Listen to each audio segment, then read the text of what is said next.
Hi, now we are going to discuss corporate governance. This is very important topic and we'll be discussing it thoroughly. We have seen in the recent past so many corporate scams, malpractices happening. For example, we take the case of IL and FS crisis, which was also told as the Lehman Bank crisis of the India, which happened in 2008 economic crisis.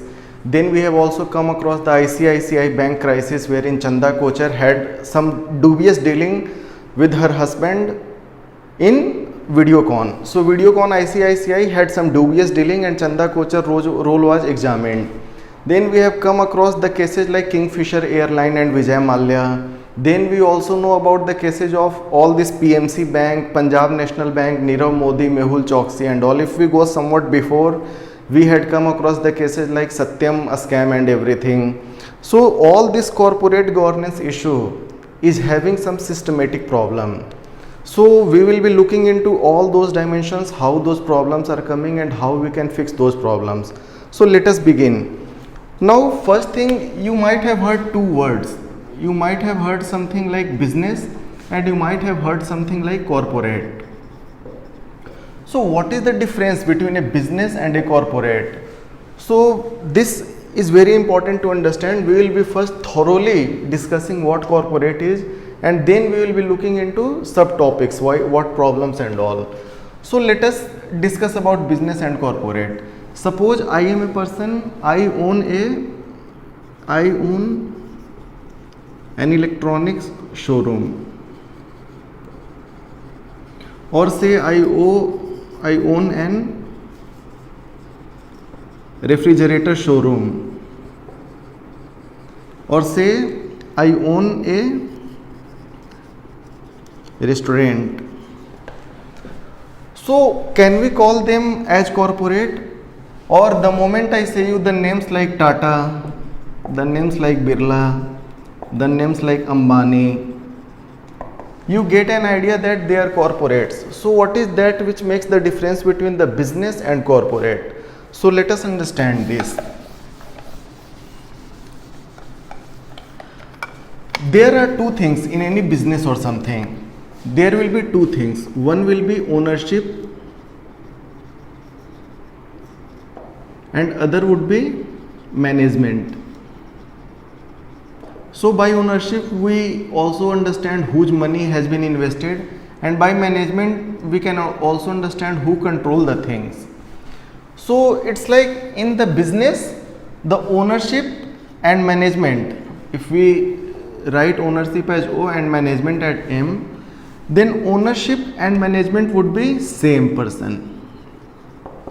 So try to understand. Suppose I was talking about owning a restaurant. So suppose I have a restaurant. So I own the restaurant, my money has been invested into it, as well as I run this restaurant, means I run the management. So this is about business. Now let us discuss about corporate. In corporate, what happens? This ownership or who keep the money and this management or control is not with one and the same person. Money is someone else, ownership is someone else, but management and control is held by some other people or group of people. So this makes corporate different from the normal business. And here only comes all the conflict, why all these things happen, scams, all these misdealings in the money, all this misappropriation of the funds, all these audit issues and all those corporate scams. Recently a scam 1992 series is so very much in the news, Harshad Mehta issue. So all these things have some origin due to this differentiation in the ownership and management. It's not my money, I do not own it, but I manage it, so I have more incentive to get money disproportionately. Here I am owning the business, it's my business only and I am only managing, so I will be sincere. I don't need much control process measure over me to see if I am doing my business or not properly. If I own the business and I only manage the business, then be it loss or profit, everything I have to bear. But here, if I am just the manager of the company and if I do not own the company, the loss would not be mine, but the profit would be mine. So this all creates the conflict of interest. This all creates the conflict of interest. This all creates the gap between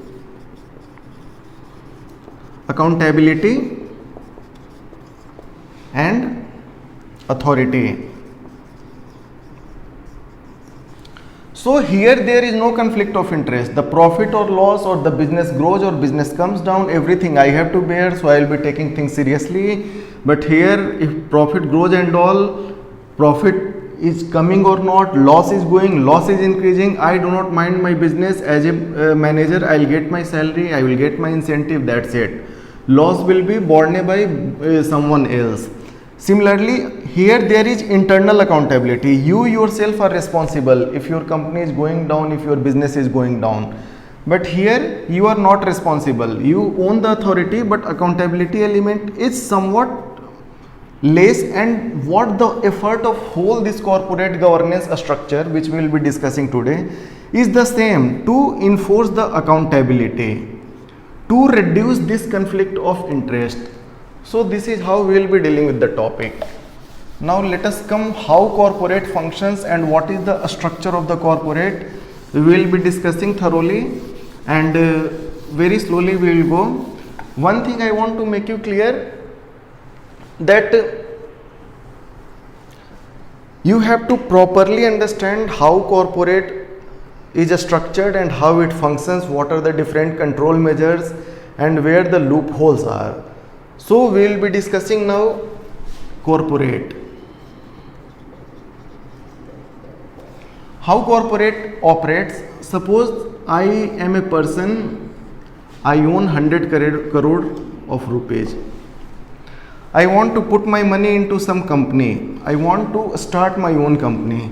So I started my company.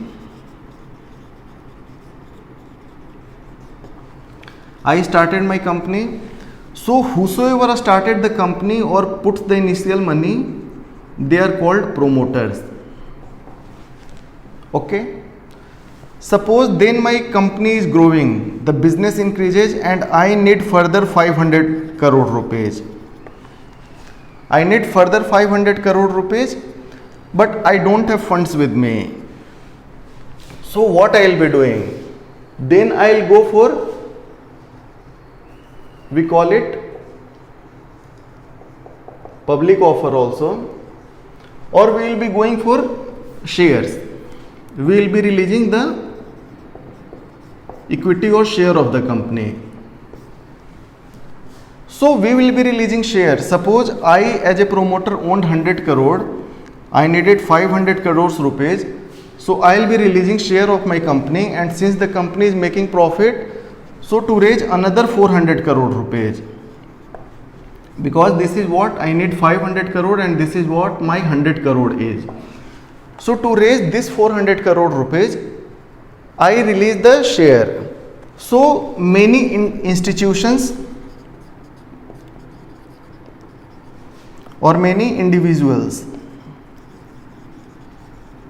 they will be buying the share in the hope of profit and benefiting from the growth of the company. So institutions like banks, insurance companies, pension funds,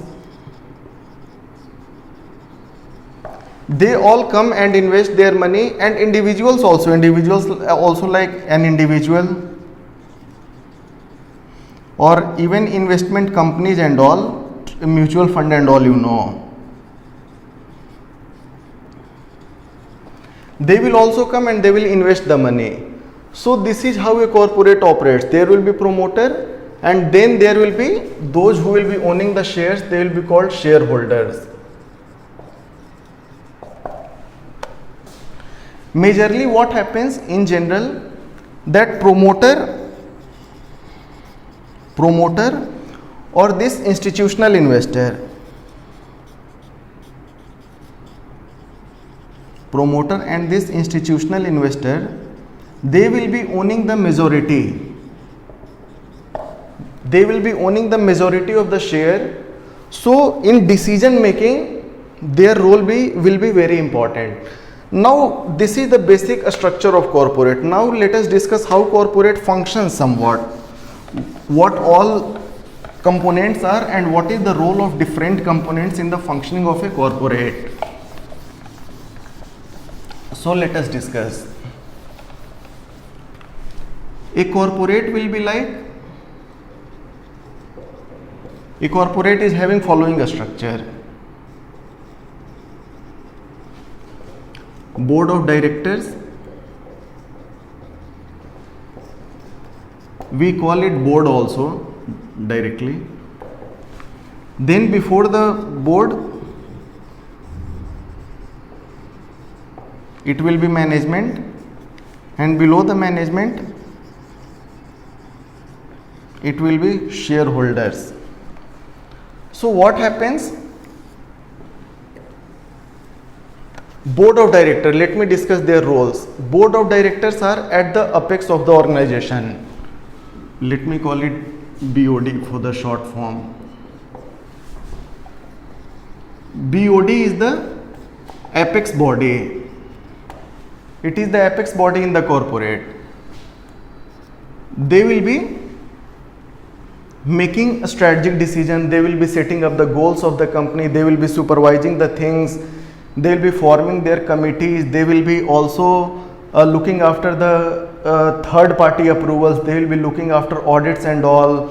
So everything strategic decisions, and at the top thing is done by the board of directors. They will be giving the important approvals, they will be interacting with the shareholders, and they will be accountable to the shareholders, they will be guiding with the management, and they will be responsible for looking after how the company is run in accordance with the laws of the land, if the regulatory provisions are followed up or not. All this is the job of the board of directors. Below this board lies the management. So it does only a strategic and apex functions. What this management does? This management does the day-to-day role. For example, you try to understand this way. This board of directors would be like the government or say cabinet ministry, cabinet. It will be like government or it will be like cabinet, and management would be like bureaucracy. So they are the policy makers, they are the decision makers, and they are the implementers. So they make the decision,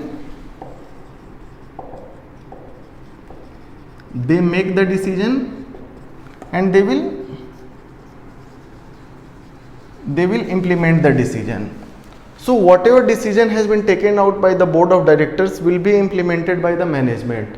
So management will be looking after if rules are followed or not, if code of conducts are followed or not, if audit is done properly or not, if the real process accountability structure is followed or not. So all these day-to-day activities and the implementation of the things will be looked after by the management. Then at the lowest is the shareholder. Now let us come to the shareholder. Shareholder is like, they are the real owners of the company. They are the real owners of the company means their money has been invested. So the money has come from shareholders. So they will be the real owners of the company. So it is like, you can simply understand like our democratic structure. I will explain you soon.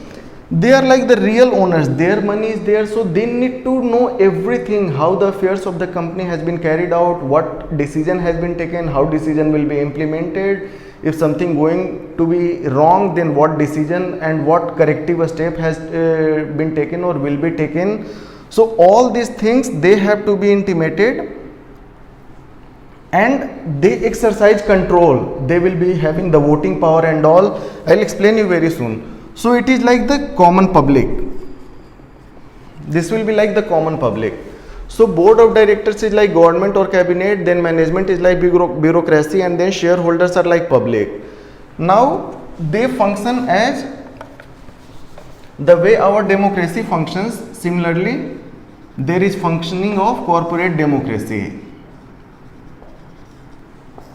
You might have understood, shareholders are like public, management is like bureaucracy or administration, and board of directors or the board is like the cabinet or the government. So, how our democracy functions? Our democracy functions the way decision making is a shared exercise. Decision making is done in a shared manner. How decision is taken in the democracy? That people are there whom we call public. Public will be voting and they will be electing their representative. Say their representatives are MLA, MP and all. After MLA, MP, from MLA, MP only ministers or Prime Minister or CM, Chief Minister would come out, and this MP, MLA will run the administration. They will be running the administration or the bureaucracy. So they will be running the bureaucracy. So in the same way, the same thing happens here also. In the corporate democracy, what happens? People who stands to be shareholders, they will be appointing the ministers. Ministers' role is performed here by the board of the director, or we simply call board or board of director, and they will be, shareholders will be controlling their appointment, shareholders will be authorizing their salary, shareholders would be authorizing their incentives, perks and everything, and all these shareholders will be appointing and controlling them, and this board of governors in turn, they respond to them, and they in turn will be passing all the information to the people. Say in our political democracy also it happens. In the political, this is corporate democracy versus political democracy. Here also in political democracy, what has happened? All these MP, MLA, government decision making information are all being given to public via different manner, like right to information, the e-governance, 24/7 access to information and all. So in the same way, board of directors will be giving all the information to the shareholders. These shareholders will be interacting with board of directors, and this is how they interact with the company. And then this bureaucracy or administration, which here is the management, which in corporate governance is the management, the middle rung, the middle layer of the structure. This will be carrying out the decision of the board, and they will not be directly accountable to the people, to the shareholder. So shareholder would be limited to interact with the board of director or the board. So you also know in our democratic polity, there is concept like political leadership which will be responsible, and the administration will be responsible to the political administrative, and they will not share the blame or any accolade from the people for their action or their decision. They will be neither receiving any positive opinion, any negative opinion, means they are shielded from the people. But nowadays through RTI and very other measures, we are also opening up the reach of the public to the administration. So this is how the whole corporate democracy and whole corporate structure works. Now let us discuss how the things happen now. This was to, I explained you briefly how they function and all. Now we will be looking into the minor details, how the issues crop up and what are the ways to plug the issues. So as I told you, there would be board of directors or the board, then there would be second tier management, then there would be third tier shareholders.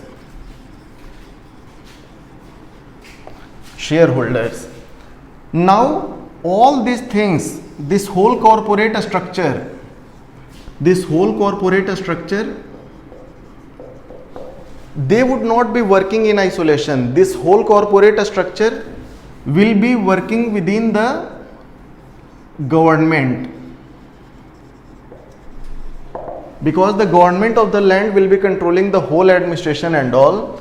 So they will frame laws, they will frame rules, they will frame regulations,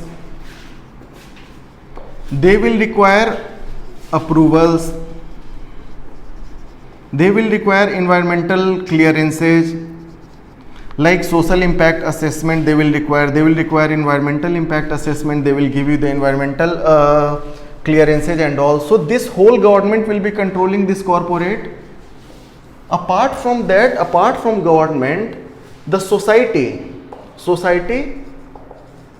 will also be controlling the corporate. What this society will do, finally, you know, suppose we Indians as a society,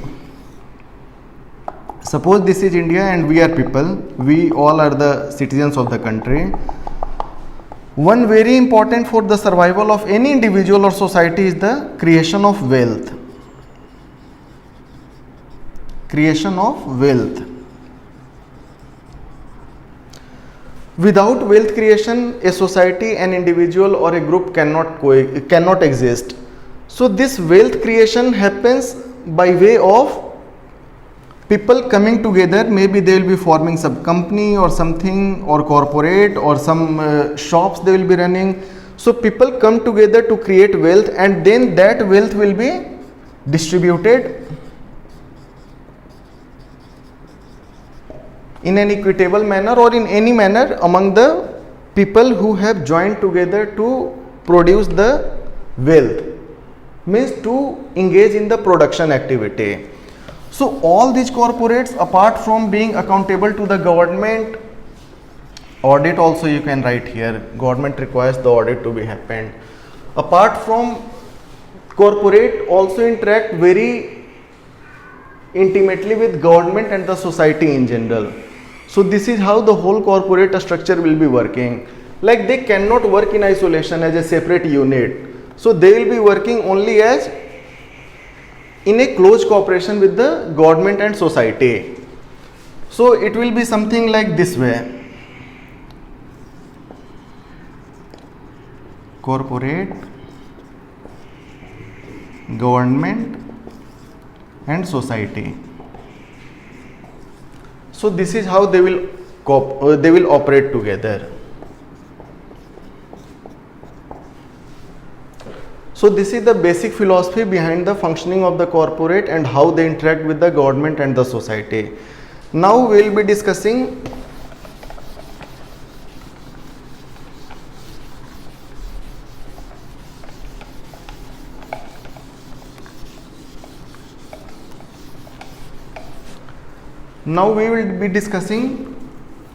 how the stakeholders and their different interests clash with each other.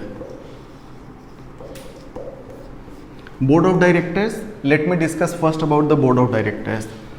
Our company law requires that directors would be of three types. Director would be of three types: executive director,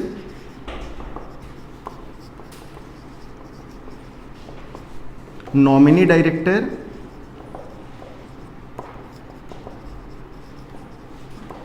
and third one would be independent director. Who all are they? Who is executive director, who is nominee director, and who is independent director? Executive director would be from the side of the company. Suppose I explain you all these things. Suppose there is company Tata Holdings. As I told you, mostly promoters appoint them. Tata Holding will be having executive director because suppose Tata Holding own a share of 57%. Then suppose the financial institutions,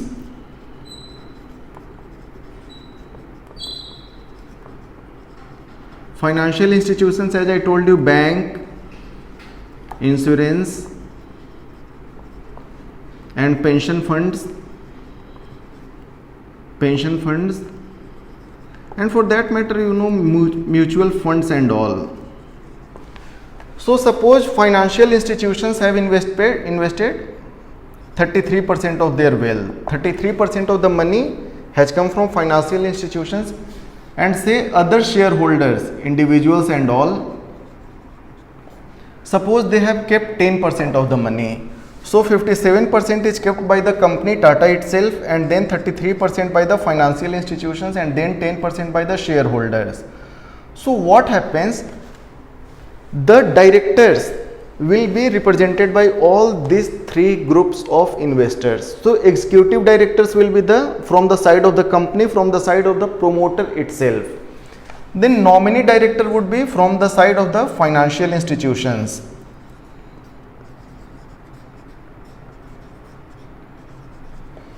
Then independent directors would be representing the interest of, we discussed, the company, financial institution and shareholders. So independent directors would be representing the interest of the shareholders. So this is how three kind of independent directors have been appointed. Now try to understand what was the need of all these three types of independent director, why their functioning is different and all. Because see, executive director, he is from the side of the company. So if company makes a profit, he would try to make sure that the profit is enjoyed more by the company itself rather than being distributed to the financial institution and shareholders. And they will be thinking their interest to be maximized over the interest of the other two people. This nominee director, he comes from the financial institutions. So he will think the money of my company, suppose SBI has kept the money, suppose SBI or LIC, life insurance company, has kept the money, he will think that my money should not be wasted and maximum benefit should come to me. Then this is the shareholders. This is the real problem. Shareholders are less, and they cannot also see, suppose shareholders, maybe there are 2 lakh shareholders. There are 2 lakhs shareholders. They do not interact with each other. They are spread over the whole country, maybe over the whole world. They do not have direct contact with all the people. They cannot even keep an eye over day-to-day affairs of the company. So there comes the role of independent directors. Independent directors was first introduced under the Companies Act. They were first defined under the Companies Act 2013. They were defined to be minimum 1/3. Suppose if a company have 6 board of directors, 6 directors in the board of director, then minimum 2 should be independent director. And clause 49 of the listing agreement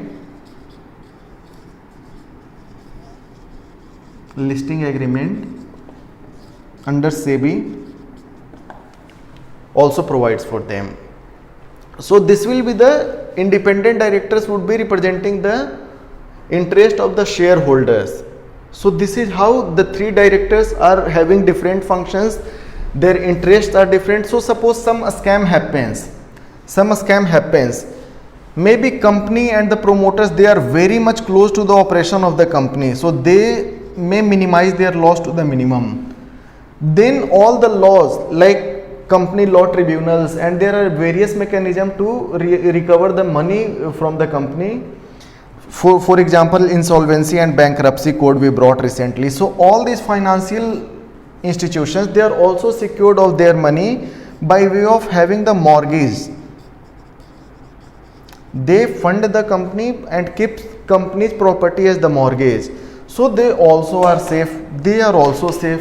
The most vulnerable is this group of people, the common shareholders.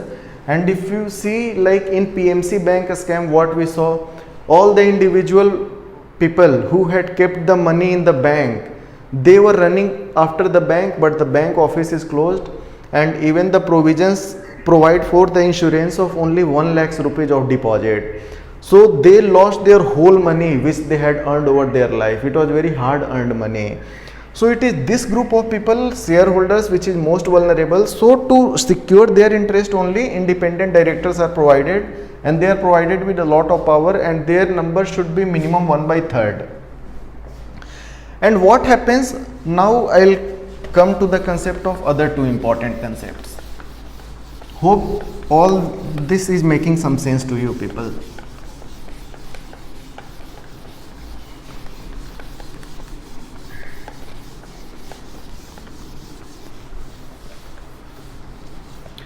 Then there is concept of shareholders. Who are the shareholders? Shareholders are those people who has kept their money in the corporate. They are the shareholders. They own the equity or share of the company. They own the equity or share of the company, so they are called shareholders. Now shareholders will try to maximize their profit. They will try to maximize the profit. Even corporate would think that I should give maximum profit to the people, to the shareholders, so that they attract more and more shareholders. Yes or no? If they give maximum profit to the people, more and more people will join the company, more and more people will buy the shares of the company. So corporate would want to increase more shareholders and they would want to give maximum profit to them. But in that process, in this process of maximizing the profit of shareholders, other people's interest may be compromised. For example, I tell you, suppose I own an iron and steel company.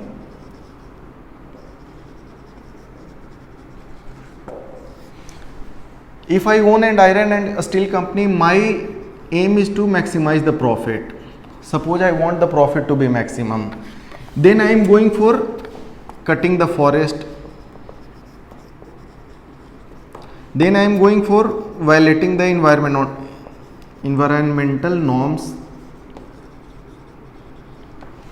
Means I am burning more fossil fuel, I am not planting green trees, I am taking more water, I will be taking more water, I will be increasing more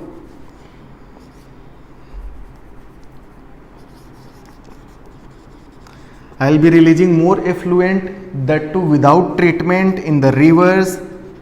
I will be creating more of the air pollution, because my only aim is to increase my profit. I am not looking for anyone else. But see what happens during this process. Suppose you cut the forest, then the tribals and those who are dependent on the forest, their livelihood and their interest will be compromised. So they will be up in the arms against the company, and they will be up in the arms against the government. Protest may come, land acquisition may be delayed. See, for example, we have seen POXO project and all, POSCO steel projects in Odisha. Then we have seen Tata Nano project in West Bengal. They all were not able to acquire the land. And land has become such a big problem in India. It is a scarce resource, and land acquisition has become such a big problem that in past few years, big industries are not coming up in India for the want of the land. And name the land acquisition issue, people will be very suspicious of the government. People will be very critical of the government. And government tried to become land acquisition act also recently, a few years back, but they could not succeed. People have so much of distrust of giving the land to the industrialist. Then when they release effluent to the water in the river, suppose they increase the water pollution, then what happens? All the tribal people, all the people who live along the village, suppose Ganga rivers, those people who live along the village, along the river, say for example Ganga, then their livelihood like fishing, boating, recreation activity, tourism, their rituals near the river bank they perform, all these things will be disturbed.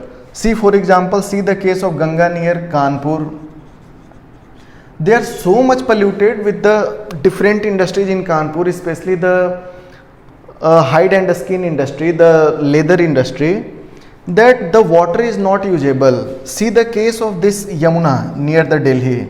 It is so polluted that it is almost biologically dead. So all these problems will be faced by the people elsewhere if the company is self-centered to its profit.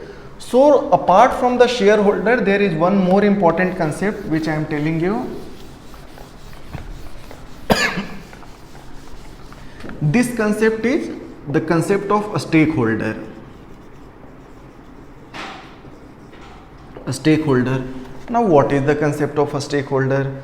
A stakeholder, now mind it, just listen very carefully. Shareholder are those people who own the share of the company. But the stakeholders are those people who are in any way affected by the decisions of the company. So they are affected by the decisions of the company.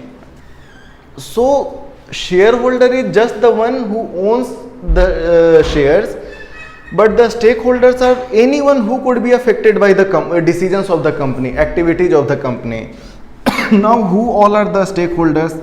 The stakeholders could be shareholder himself is a stakeholder. Then a stakeholder could be government.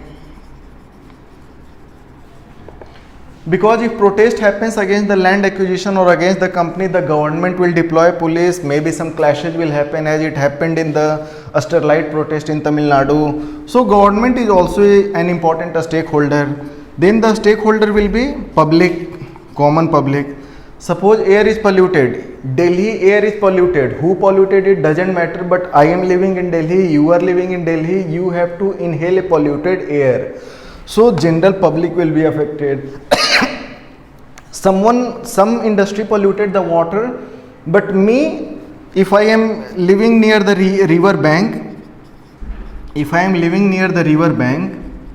then I will be forced to take those polluted water. That polluted water will go to the fields, and from that fields, polluted water will be entering in our food chain. So the pollution and the harmful elements will enter our body. So in this way, whole system is interconnected together. So public will be affected. Then who else? The suppliers. The suppliers who supply goods and services. For example, I am a coal supplier to a steel plant.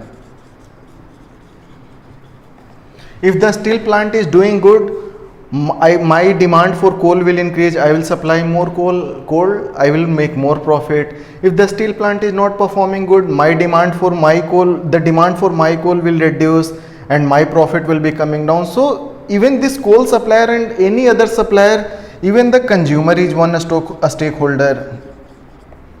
For example, suppose there is a company which manufactures milk powder for baby, and suppose in order to make profit it uses the cheap but harmful ingredients, then me as a consumer, me as a child, he will be affected.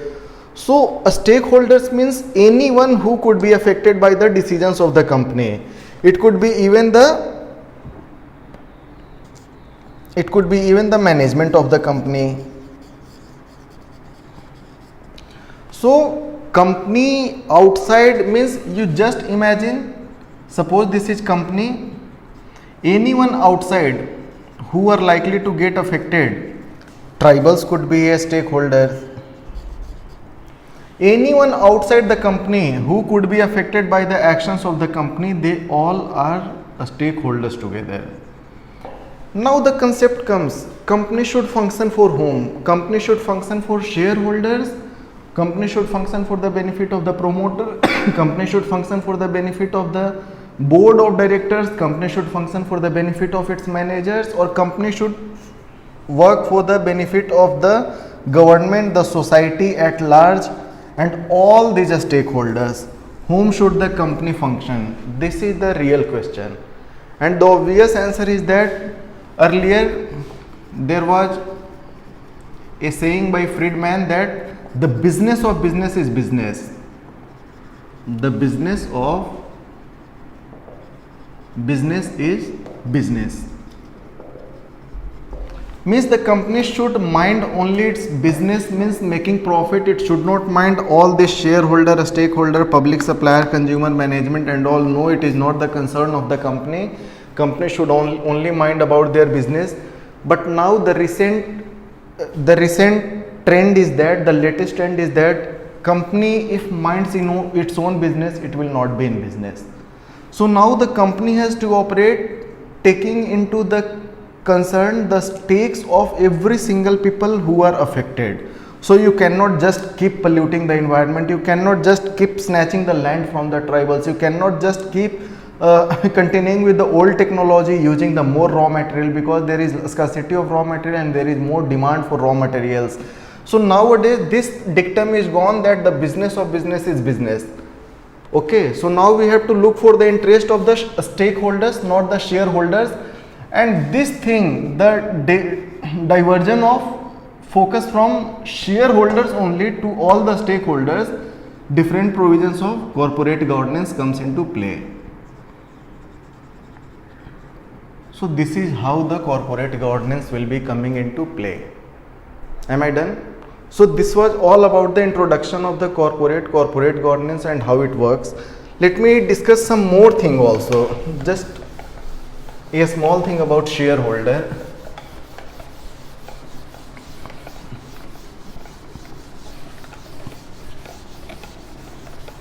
In the corporate decision making,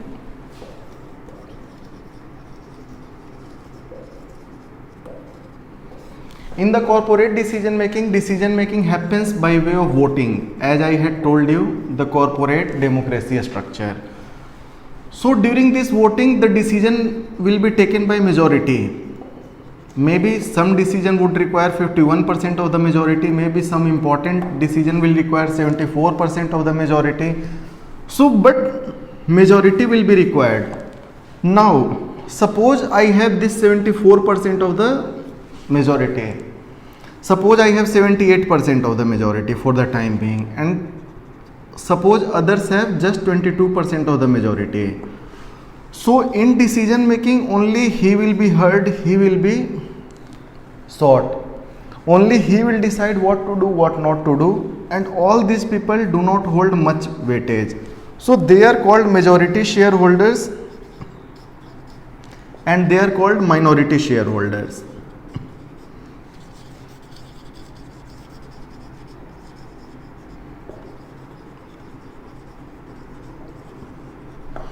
So they are majority shareholders, they are minority shareholders. So many decision making which is based on majority, they may at times neglect the interest of the minority shareholders. So we need the corporate governance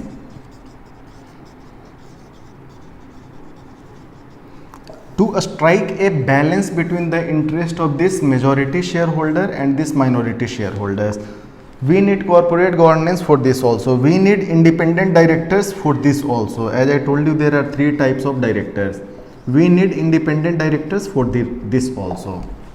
So this is all the basic premises and a structure and function of a corporate.